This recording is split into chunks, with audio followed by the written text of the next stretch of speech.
Hello, everyone. Dr. Victoria Scarbo here, speaking to you from the Seed to Transformation Healing Center in Wareham, Massachusetts. Today is when I'm going to be doing the Astrology and Kabbalah of June. And so today is June 1st. So nothing like waiting until the very end. So let's take a look at what's going on numerologically and astrologically, energetically, and we'll get started. I just wanted to show you this nice little um,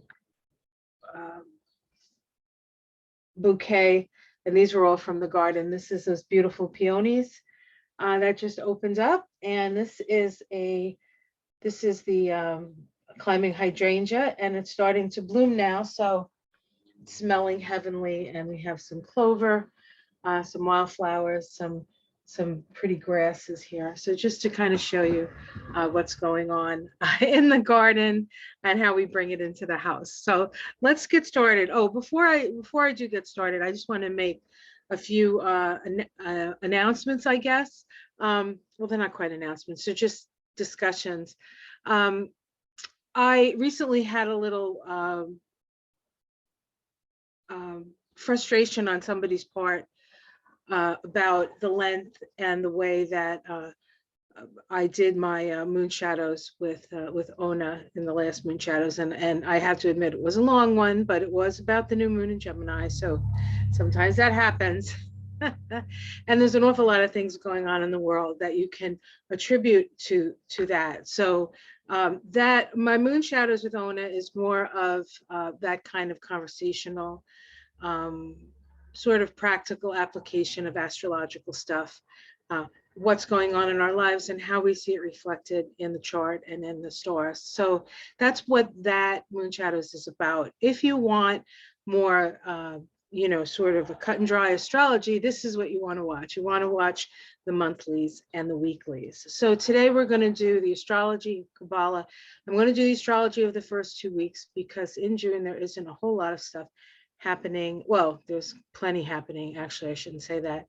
But most of the major stuff is happening after the first week for 11 days.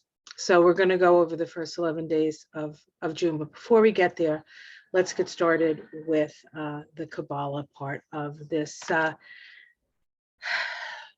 presentation. Okay, so here we are, June. We have made it to June.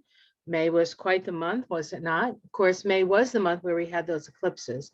So the eclipse months are always extraordinarily active and transformational. We certainly can say that about May. So let's look at the numerology of June. So in June, we're working with a monthly vibration of 6, which incidentally is the universal year vibration. So in a way, this month for us is a double 6 vibration, sort of doubling down on that 6 energy. And of course, the 6 is the vibration that represents truth, order, and economy. The 6 will have the opportunity in life to learn responsibility and service to mankind. The 6 vibration carries strong convictions and ingrained principles concerning right and wrong, truth and justice as we see it. So we can expect people to speak truth to power. We can expect truth and justice. We can expect responsibility, sharing the responsibility. 6 is very much a community-oriented energy. And then, of course, if we take the universal year and the monthly year and we add it together, we get the 12-3 vibration, which is a vibration of strong individual principles and represents the end of a cycle, right? 12 is the 12 months of the year, the 12 zodiac signs. 1 and 2 equals 3. 1, 2, 3 is a charm. All of that. There's a sense of completion with the 12-3. The energy must cultivate the courage of its convictions. So we must be courageous in our convictions and the power to gain followers in its progressive ideas, which is interesting. Both of these descriptions of the numbers come from a book called Numerology, Spiritual Light Vibrations by Jean. I've shown it to you before in other videos. And it's interesting because Bernie Sanders' soul vibration is a 12-3, and whenever I read that, I think of him. And that stone that you're looking at is actually Alexandrite. It's the birthstone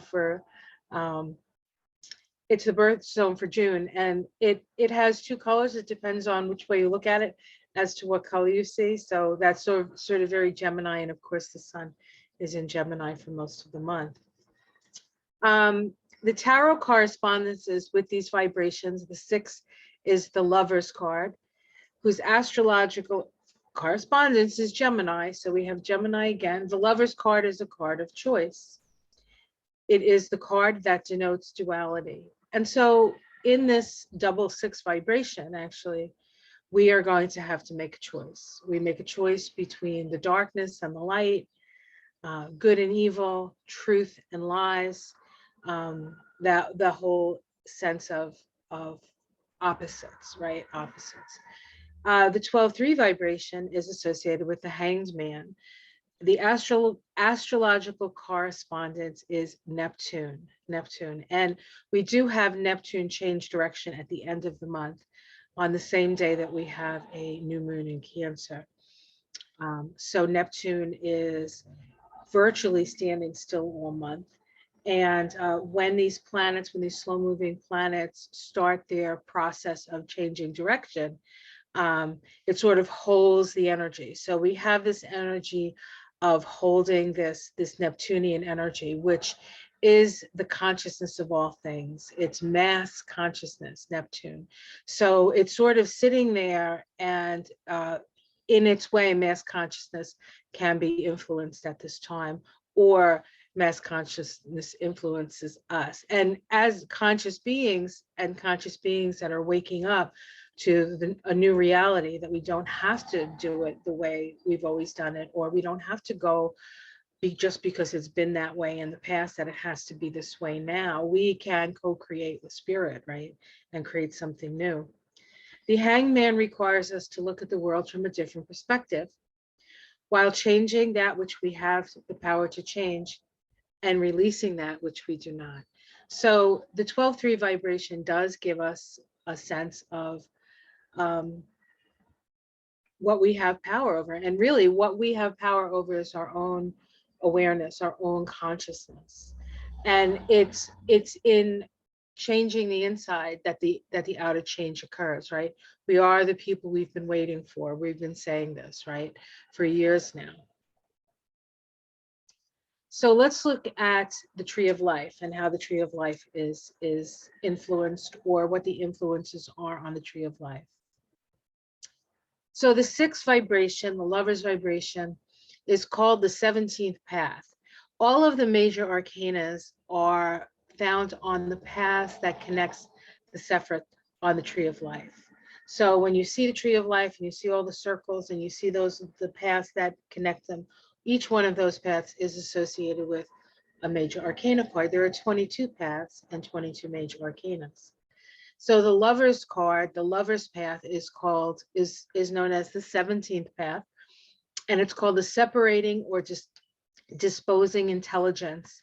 It mediates between Bina, the Sephirot of the divine feminine, or the eternal mother principle, and Tipperet, the spiritual beauty and light manifested on the plane of earth, the eternal sun principle, S-O-N, and also S-U-N, because the sun is associated with Tipperet. Its astrological association, of course, is Gemini. The Hebrew letter is Zayin, which is a sword. The intelligence is the separating or disposing intelligence. In order to join, separation must first be acknowledged. So we need to acknowledge our differences before we can come together on what is common. What is our common humanity? What can we commonly agree upon? The mystery here that is revealed in this path, perhaps, is that separation is essential for evolution. Part of the self stays in ascension, while part of the self descends into manifestation. We are each a spark of one flame. And so that part of us that stays in spirit is our higher self, right? Capital S. And that which descends into this three-dimensional realm of our lower self, small s, right? And we are connected. That is that there is a connection there, and that connection is this yearning, right? This, everybody talks about, oh, it's my soulmate, it's my soulmate. You're really your own soulmate in a lot of ways. And what happens is you will have people reflect those things that you don't think you possess within yourself. And so you're attracted to them. But really, they are just simply a reflection of you. So the more that you can become whole in your own sense of self, self-worth, self-esteem, and the like, the more aligned you are with your own spirit.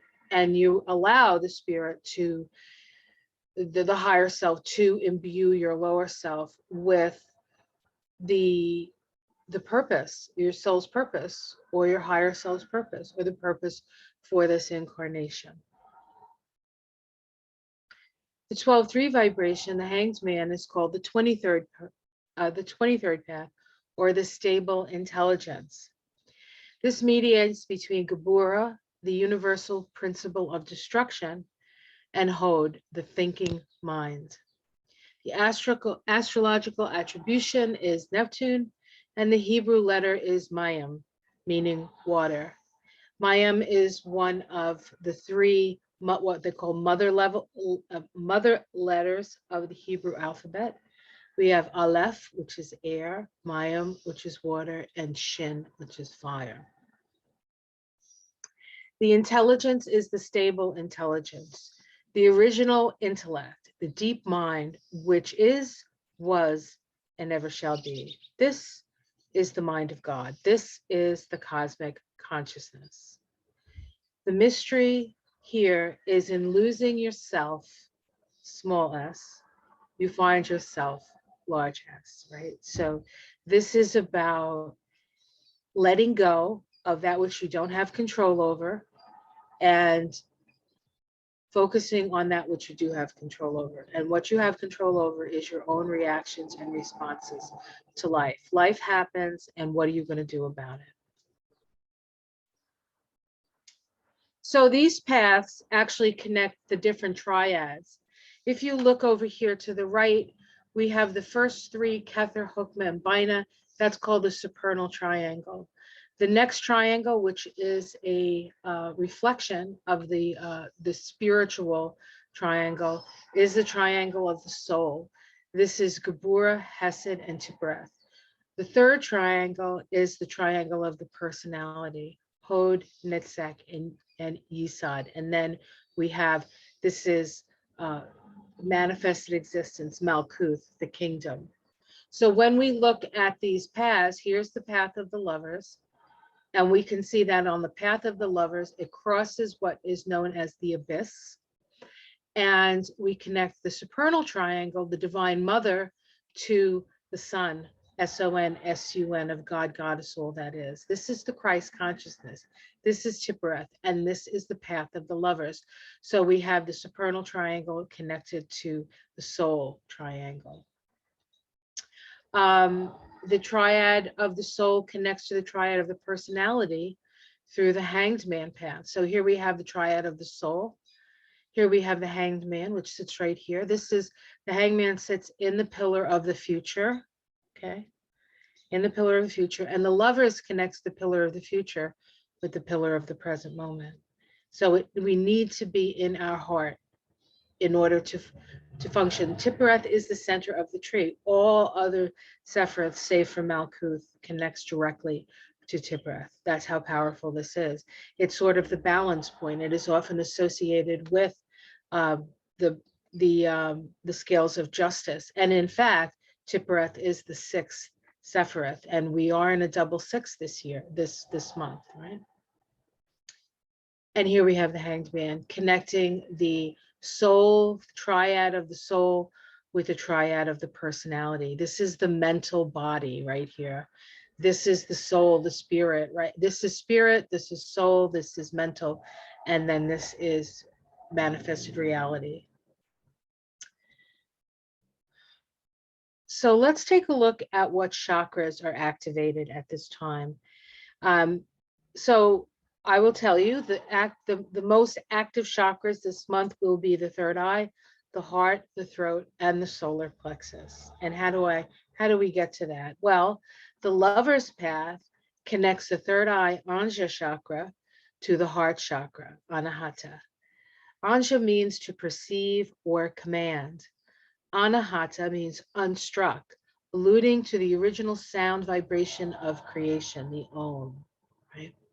A sound not created by two things striking together. That's why it's called unstruck.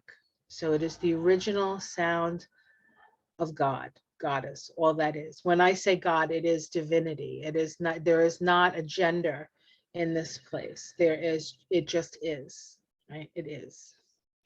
The path requires us to see with our heart and feel with our mind. It connects our heart and mind, this path. Okay. The Hanged Man path connects the throat chakra with the solar plexus. Okay.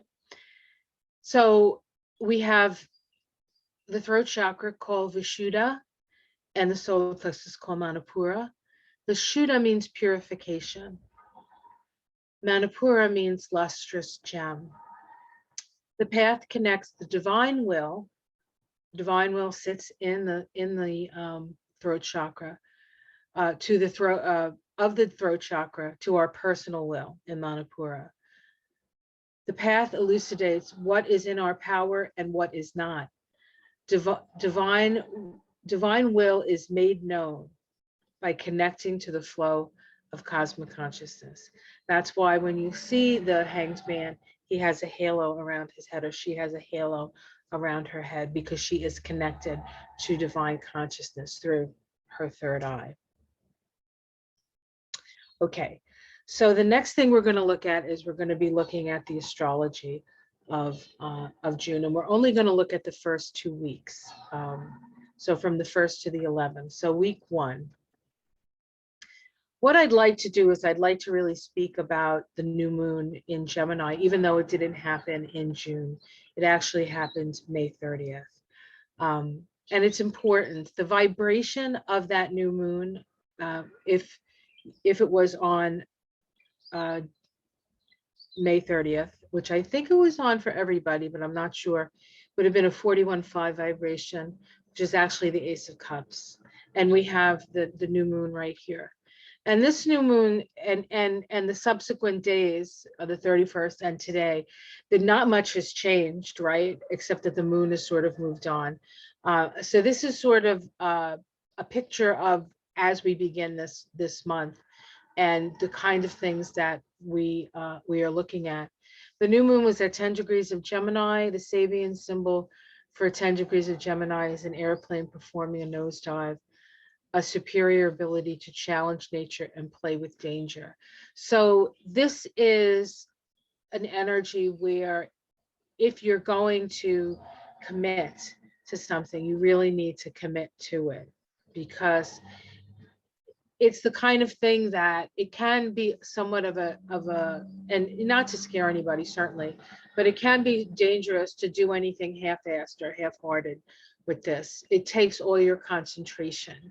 And it still doesn't necessarily mean that you'll survive the nosedive.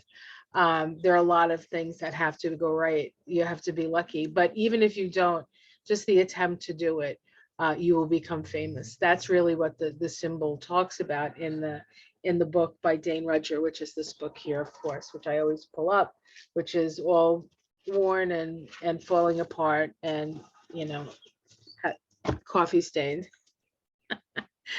All right, so let's just take a look at this quickly. Here we see the new moon here. Of course, it's in Gemini. It's sitting, this is an Aries rising chart. The ruling planet of Gemini is Mercury. So we always have to look to see what Mercury is doing. Well, Mercury is right here. Mercury is retrograde at the time of the new moon in Gemini, which means that as the ruler of Gemini, that Mercury retrograde, we have to sort of check and double check everything that we do it's like the guy in the plane has to check all his, make sure he has the right gas, make sure there's no parts of the plane that when he comes out of that nosedive are going to fall off the plane. So you really have to be prepared, and you have to make sure that you're crossing your I's and dotting your T's.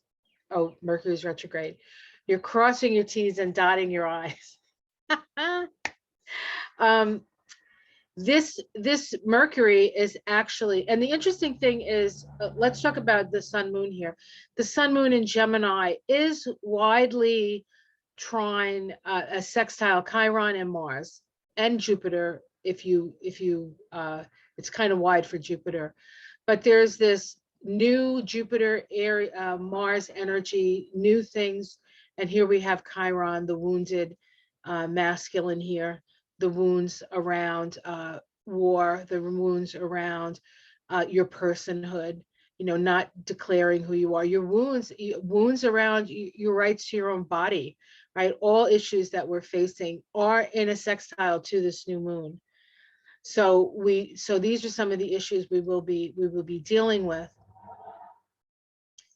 Mercury, the ruler of this new moon, is retrograde in Taurus, very close to the north node of the moon. The north node of the moon asks us to decide what's essential in our lives and to move in that direction. What do we need? What do we need? We have Uranus pretty close. It's within 10 degrees of that Mercury.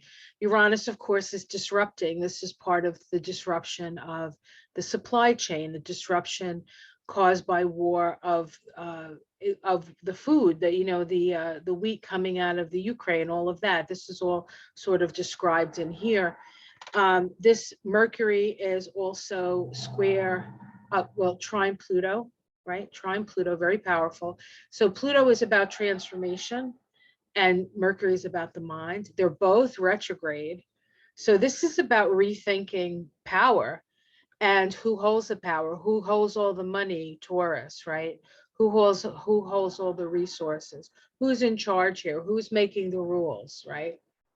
Well, the military industrial complex, the pharmaceutical complex, the oil and gas, right? The energy, all the energy folk, right? They're the ones who are sort of, in a way, holding us all hostage, in a way. So something to consider. At the same time, we have Saturn square, excuse me, I can say it. We have Saturn square Mercury, right? Saturn in Aquarius, structuring society to raise all boats, really, right? Square this Mercury mindset in Taurus, fixed mindset around resources, okay? This square actually was exact in April, and it's sort of been, it moved out of exactitude, then Mercury went retrograde, and it started moving back into exactitude. Mercury will, and we'll see this in the next slide or two, Mercury is going to go direct and start to move away from that square to Saturn. So there's been a lot of what seems like false starts, like wanting to do something and then not being able to do it, wanting to do it and not. So once Mercury starts to go direct, things are going to move forward. And you can look back at when these two planets were square as to see what sort of things were happening at that time that may be sort of have been resisted over the last couple of weeks, or it's certainly the month of May, because it actually occurred on April 24th, now that I remember, April 24th, which was Easter. And that was actually the day that Macron won it's the day that Macron won the French election against Le Pen. And it was also the day that Blinken and somebody else went to see Zelensky. So it was a big commitment to the next phase of this problem or war in the Ukraine. All right. And this was the new moon in Gemini for the US. I just wanted to add it because this is such a potent time for us in the US. The new moon in the 12th house, The 12th house is hidden. So there's things that we may not know about. And if you look at Saturn here in the 9th house, this is the philosophy around, raising all boats and the challenges to that. In order to do that, we have Saturn square the nodes. There's a flip-flopping back and forth between the ways of the old Scorpio, which we could attribute to war, right? War, and then the North Node, plowshares, right? So there's this back and forth. I was watching, or I saw something on, maybe it was Facebook, but I saw this thing where somebody was taking guns and making them into little hoes for your garden. So I thought that was pretty cool. That's a good use of guns, right? All right, so the resolution node, however, is the south node here. And so we must look at the past. We must look at the shadow. We must look at these ways of relating that are based on control, and let go and see that perhaps they don't work and move in a direction of more stability here. But we do have Uranus sitting there waiting to make a conjunction to that north node. So that's going to be an interesting time.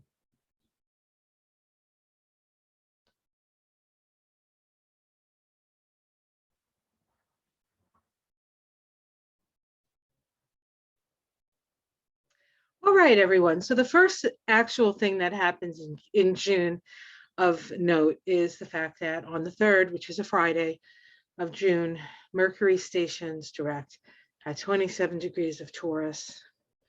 Mercury has been retrograde since May. Let me take a look here. Mercury went retrograde on May 10th. That was the same day, incidentally, that Jupiter moved into Aries. But Mercury went retrograde, I think it was about 5 degrees of Gemini. And it will be back in Gemini on the 13th of June. It'll move back into Gemini once, it starts to go direct. And but doesn't actually get out of its shadow till later in June when it reaches the degree that it went retrograde. And so I like to look at the degrees where things shift. And we have the Sabian symbol for 27 degrees of Taurus is a woman past her change of life experiences a new love. I like that because I am past my change of life. And incidentally, this is the degree of my Venus. So the keynote here is man's capacity to rise in consciousness and feeling above biological limitations. The key word, as Dane Rogers says, is re-beginnings. Ideally, the new beginning should imply a more mature response to the new possibility of experience. So this really speaks of starting over again, but from a place of wisdom, And that period of time when Mercury was going retrograde was a time when a lot of things happened. And so we can maybe even construe that the wisdom that we got was through the wisdom of that period of time when Mercury was retrograde from the 10th of May to the 3rd of June. And we can see here's Mercury stationing. It is still trine Pluto. It is still square Saturn. I said Saturn and Mercury squared each other back on April 24th exactly, and then it moved forward into Gemini. Then it went retrograde, and as it stations, it sort of holds that square, and it's a first quarter crisis in action square. And so there's this need to take an action. And now I feel like we can maybe start moving forward in that respect. The other thing that is interesting here is that we have a sextile to the moon in Cancer. This Cancer moon is actually on the Jupiter of the United States if you use the Sibley chart. So I feel like this Mercury direct is going to have some influence on perhaps finally getting things moving in the right direction when it comes to the US especially. And of course, we're in the middle of our Pluto return this year.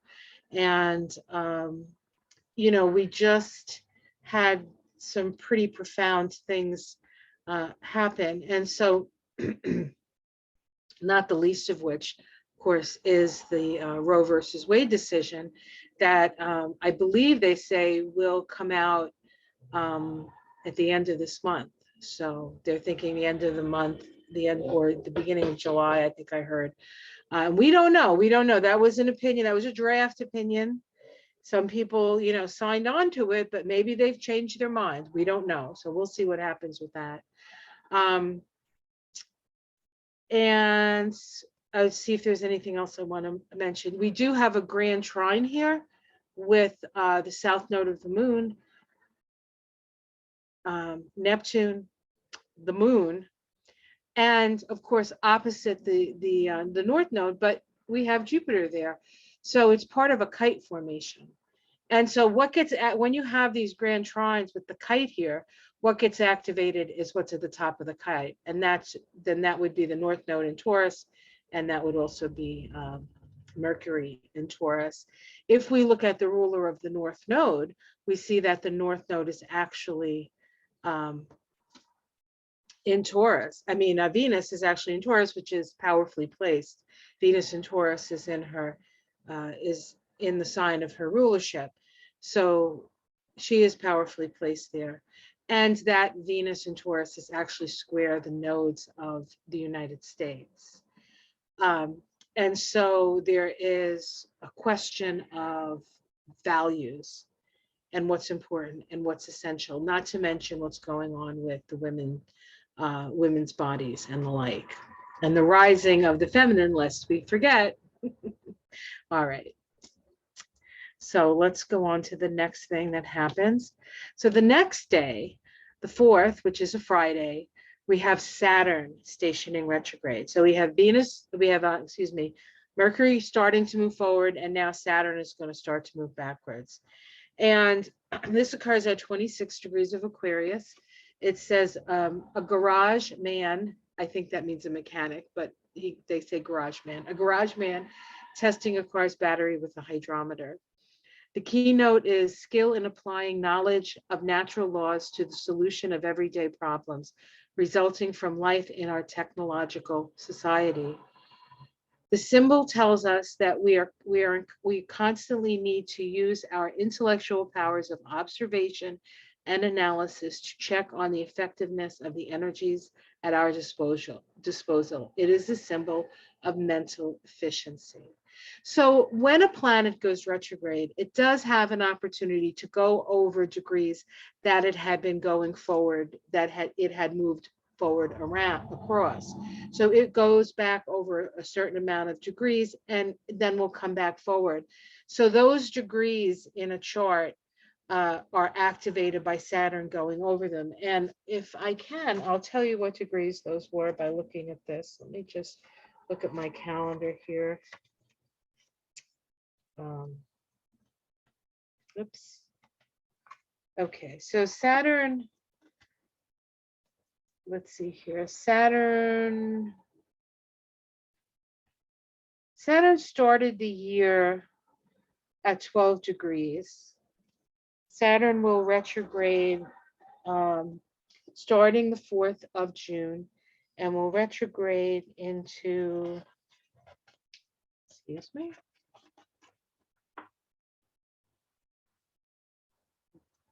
Saturn goes direct on, let's see, the 22nd of October. So Saturn is going to be retrograde from June 4th to October 22nd. At that time, it's at about 19 degrees of Aquarius. So if we look at when it was last at 19 degrees of Aquarius, we're looking at pretty much the second week of March. So what happened from the second week of March, right, until June 4th, then Saturn will go retrograde over that point. So the things that happened for March, April, May, and just the first couple of days of June, that area goes over it. Saturn goes over the area of the chart 3 times. And so if you happen to have planets between 19 and 20, let's see, 26 degrees of Aquarius, Saturn is going to go over that area of your chart 3 times. So it gives us an opportunity to build something, reevaluate it, and then rebuild it if necessary. Okay. So let's look at week 2, because week 1, of course, was only 4 days long. This is June 5th to June 11th. Now, on Tuesday, the 7th of June, we have a first quarter moon in Virgo. This is the first quarter crisis in action of the lunation cycle that began with that new moon in Gemini, right? Remember the new moon at 10 degrees of Gemini. This is a crisis in action. So we feel the need to take an action. And with the moon in Virgo, the actions that we take, excuse me, excuse me, I forgot to bring my water up, are likely to be practical ones and ones that are based on logic, based on, being pragmatic.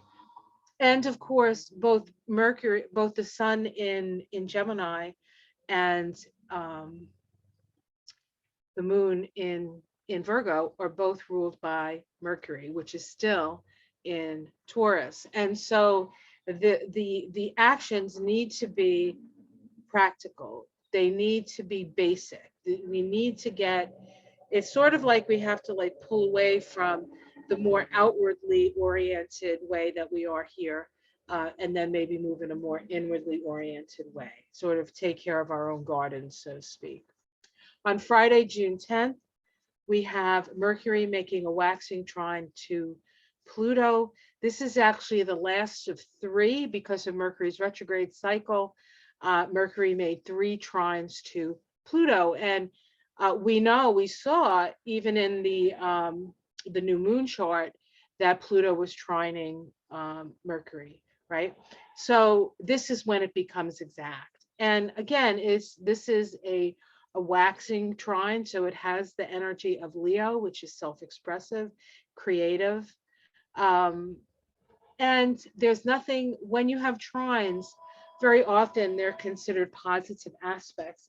But with trines, there's nothing that is getting in the way. Excuse me a second. Pardon me.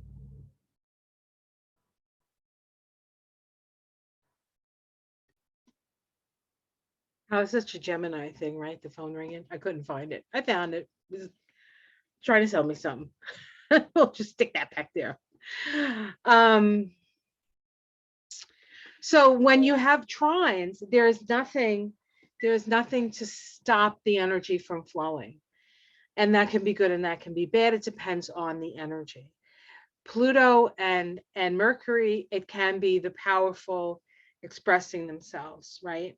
But it can also be Pluto and Capricorn, the need to shift and change and transform in order to serve that Mercury and Taurus practical application. So if we look at it here just as an exercise, you can do this yourself. So we had 3 trines. The first one occurred on April 28th, 2022. That vibration was a 3811 on that day. That's the Queen of Cups. On May 25th, we had the second trine. This is when Mercury was retrograde. That was a 36/9. That's the 10 of Wands. And then on the 3rd of June, when actually, this isn't the 3rd of June. This should be the 10th of June. Oh yeah, the third one. I'm sorry. The third one on the 10th of June is a 22/4 vibration, which is the Fool. So we have the feminine, the Queen of Cups, the psychic and sensitive and tea and sympathy kind of Queen of Cups. But of course, she's also sees all. You can't pull the wool over the Queen of Cups eyes. Then we have the 10 of Wands, which is the burden bearer, right? The guy holding all the wands, unable to see where he's going because of so many burdens that he carries.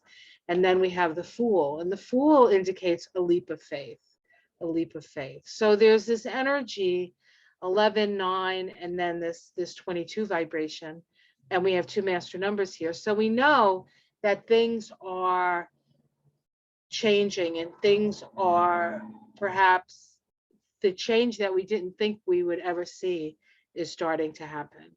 And of course, this is the day after the first public hearing on the January 6th Commission.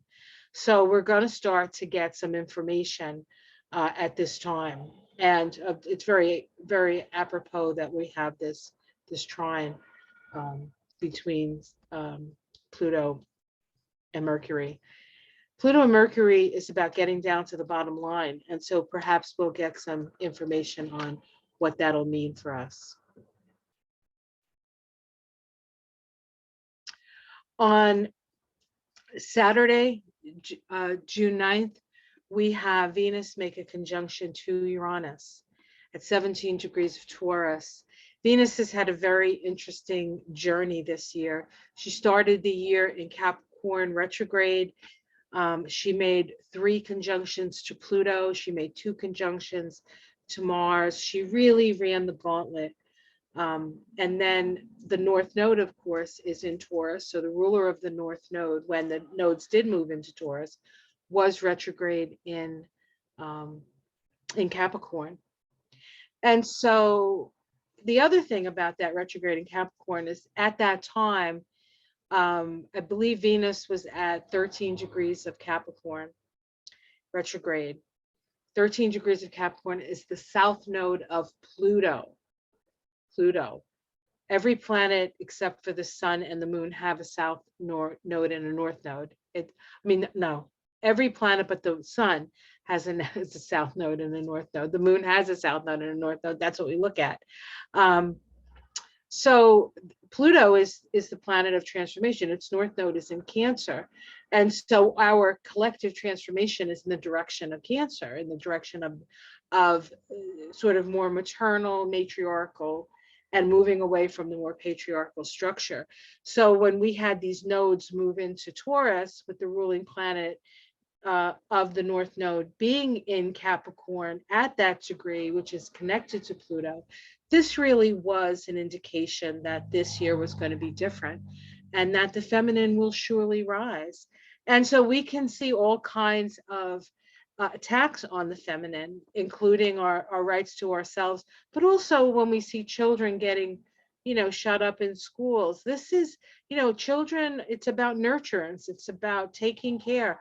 We're not taking care of our children. We're a Cancer country who allows our children to be used as, target practice for maniacs. So that is changing, folks. That is changing. So let's take a look at the symbol here, because I think it's very apropos for everything we've been through and everything I just said. It says 17 degrees of Taurus, a symbolic battle between swords and torches. Now, we know that in the tarot, we have swords and we have the fire, right? The wands, that's the torch. And that wand is spirit, and the sword is mental. It's air. So refusing to depend upon the past, a seeker turns warrior, fighting anew the eternal great war. Now you say, well, what's the great war? Well, Dane Rudger talks about it this way. Says, when Gautama Buddha, right, having sought in vain for the answers to his questions among the teachers of tradition, he sat under the Bodhi tree. He had to fight his own battles in his own way, even though it is an external fight. The spiritual light within the greater soul must struggle against the ego will that only knows how to use its power in this material and intellectual world. There is no possibility of escape. It is the energy that arises out of the present moment, the inescapable now, that the daring individual has to use in this struggle. So really what this person is saying is that the power is in the fire, in the present moment, in the present moment. And that's where we fight from. That's where we fight the great battle of the soul and the ego. Eventually the soul overtakes.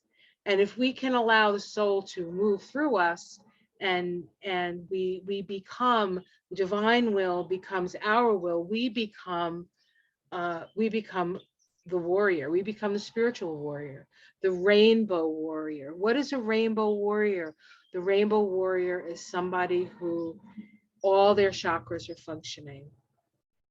And it's very interesting that June is LBGTQ, probably. I don't always know all the initials. Month. So we do have to be we need to celebrate that, but we do need to be very careful, because there are people out there with guns who don't want us to, they're trying to stop, they're trying to make that illegal. And this, of course, is the Republicans in Florida and Texas and these kind of places. So we have a lot of work ahead of us, I think, but I believe we have evolution on our side. We have evolution on our side. Okay, so we're going to stop here because it'll just go a little too long. And then I will be doing the third week, probably sometime over the next week or so. And we can take a look at what's happening there. And plus, we'll have a little bit more information about the January 6th commission. All right, guys. Well, I hope you enjoyed that. If you like my work, please share it. You can like and subscribe. The more people who like it, the more chance people actually get to see what's going on with me. And thank you very much for all your wonderful comments. For those of you who are always saying how much you love my work, it really means a lot to me. And if you would like to get a reading with me, you can contact me on my website, theseedsoftransformation.com. Or you can check me out in the mornings when I walk through my garden and I talk about the stars. And check out the taroscopes, because those are out if you haven't already seen them. All right, guys, I love you so much. Thank you, thank you, thank you for spending time with me. And time is precious, and I do really appreciate that you're willing to spend a little time with me talking about the stars. Take care, everyone. Namaste.